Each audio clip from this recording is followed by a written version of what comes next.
Alright, so this is from the Monotype tournament that is going on in my Pokemon Go Discord. And I kind of already went over it before. Just look up the previous battles if you want a full explanation. But this is the Elite Four, so to speak. So with the last four people, we got together to do the the semifinals and the finals. It is me against a guy who I did not have the pleasure of playing in the round robin portion. But the other two people that made it to the final four, both the Steel, that's Chima, and Kosher Muffin, the flying gym leader, so to speak, is the other match. So whoever wins this match against Martin, who is using normal types, by the way, will advance. So going into this battle, I knew that he would obviously probably bring, at least two flying types, because normal obviously has quite a few good flying types. So it's going to be actually very similar to when I fought Kosher Muffin's flying types. So I have to be prepared for that, but there's still a lot of other normal things that can really, really mess me up. Anyway, I'm going to go ahead and lead with Galvantula. He's going to go ahead and lead with his Smeargle. I'm going to go ahead and Volt Switch. I'm hoping that he doesn't Spore, because I have nothing to take that on this team.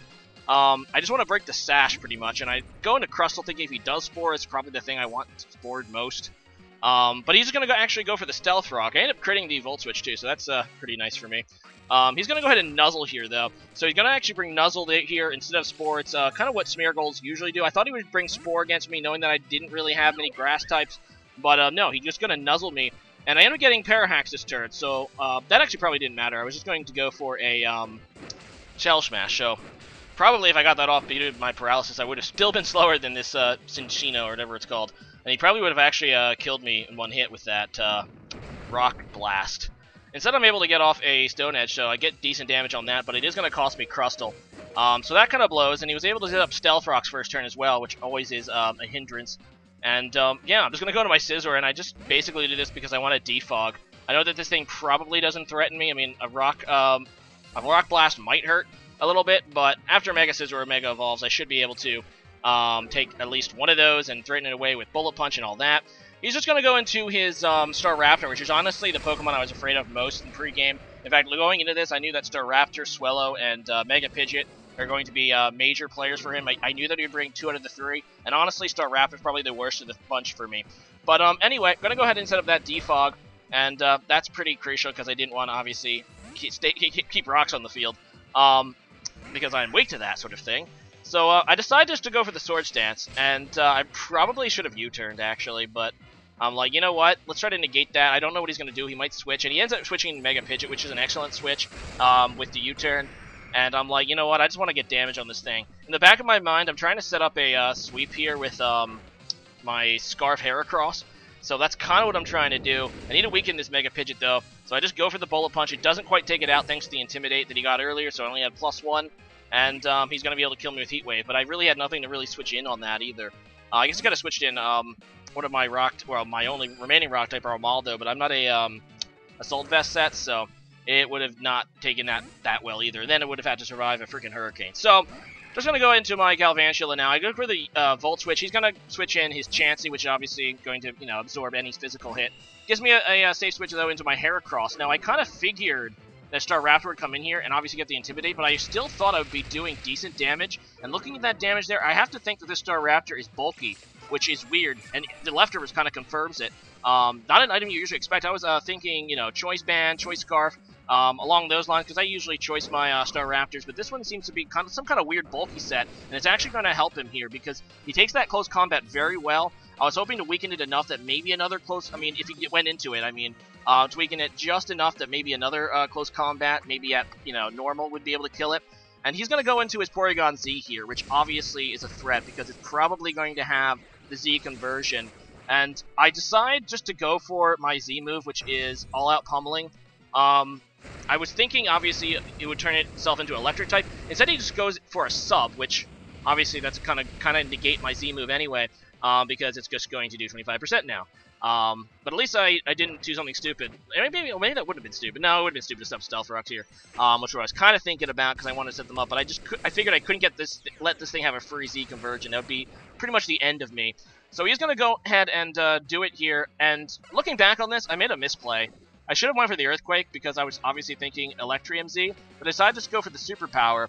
And because he's actually going to turn into a Ghost type with Shadow Ball in the first slot, That's really bad, because I don't get additional damage on that Porygon-Z. He's able to take out my Maldo, and things aren't looking too hot for me right now. I go into Fortress, I do have Sturdy. I'm hoping to get enough damage here that I can revenge kill it with my Choice Scarf Galvantula. So I'm just going to go for a Gyro Ball. It's going to break the sub, so that's actually worked out for me. Guess he was hoping that I would do something weird like set up Stealth Rocks in this situation. I have no idea why I would do that, though. He does have the Empower Fire, so he's going to hit me down to my Sturdy. Yeah, I'm hoping that this Gyro Ball is going to be able to take it out. Unfortunately, it lives. There's a little bit of HP. That's why the Z conversion is just so brutal, because it gives him defense, too. And now he's going to be able to take out Fortress, too. And I would have really, really, really liked to set up Stealth Rocks at some point, which would have helped, would help my potential Heracross sweep, but I have to hope that I can get it without it.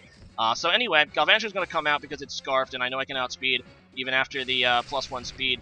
And I just go for a Thunder, because why not? It's going to be able to take out the, going to take out the Porygon-Z. And he's going to go out into his Cinccino here, and I just have to hope that he's not Scarfed, and he ends up being Scarfed. I'm a Scarf Galvantula max speed. Unfortunately, Cinccino does have more base speed, and this was like, I really needed this, but unfortunately it was Scarfed, and he's going to be able to kill me with Rock Blast. Now, my last Pokemon is Scarf Heracross, and I have to hope that if he goes into Staraptor, I can 2-hit KO with close combat. And looking at the rest of his team, I could sweep. If I can get off some luck there with the Staraptor, he's going to stay in, so it's going to give me +1. Obviously, he's going to go out into Staraptor now for the Intimidate. So last time I hit that Staraptor at -1, I did about 33%. Oh man, if only I got Stealth Rocks up, maybe. But now after the Intimidate, I'm going to be, at normal attack. So, but he also got some Leftovers recovery. So I'm like, I don't know if it's going to be enough. I'm going to need to, like, crit. If I crit, I just straight up win right here. If I don't, I just lose, and I don't, so that sucks. And looking at that damage, man, if I would have just got Stealth Rock up at some point, it might have died, I don't know. But really, he played a really nice game. He didn't really give me any opportunities to Stealth Rock, and he had control pretty much from the beginning. Like I said, the only real chance I had was to come back with that Heracross. I could have maybe done it, but he brought freaking bulky Staraptor, which actually was more damage to my team than even a Bandit or a Scarf Staraptor. So kudos for him for well thinking that out. And I will go ahead and spoil this because apparently the battle wasn't safe. I was going to actually post the final, but they, I guess, fumbled it. There was a disconnect in the final or something, so they weren't able to save the video code. But Martin ended up going in winning. So congratulations, Martin, on your victory in the tournament. Yeah, it was a lot of fun. It was a lot really up and down. As you might expect. I mean, you guys recall in this match it wasn't so great either for me, but I got my butt kicked, so to speak, like at least twice in this tournament. And then there are some matches that I just kind of blew by, and it wasn't the ones you would think either.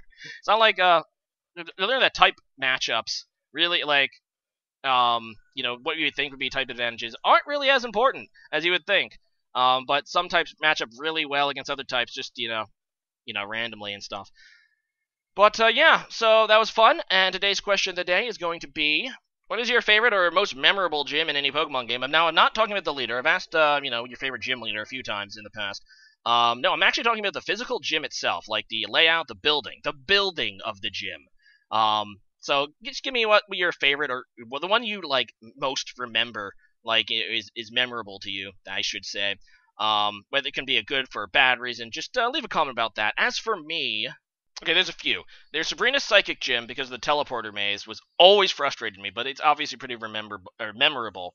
I also liked Koga's Gym, and I've always found Koga's Gym to be memorable because obviously you have to find him, and the invisible walls, which can be a nuisance if you don't know how, the trick with them. You can kind of see them a little bit, but it can be a nuisance. But actually, number one for me, most memorable gym, has to be Blaine's Gym. And I know I picked all Gen 1 gyms, but I'm what do you say? I'm old school. But I always liked the trivia questions, and yeah, they're always. I mean, obviously there's only a few of them, but I found that pretty cool when I was a kid. I'm like, yeah, I can do that. I don't have to fight the people. And then of course you fight them anyway for the EXP. But yeah, leave a comment about that, and see you guys again next time. Later.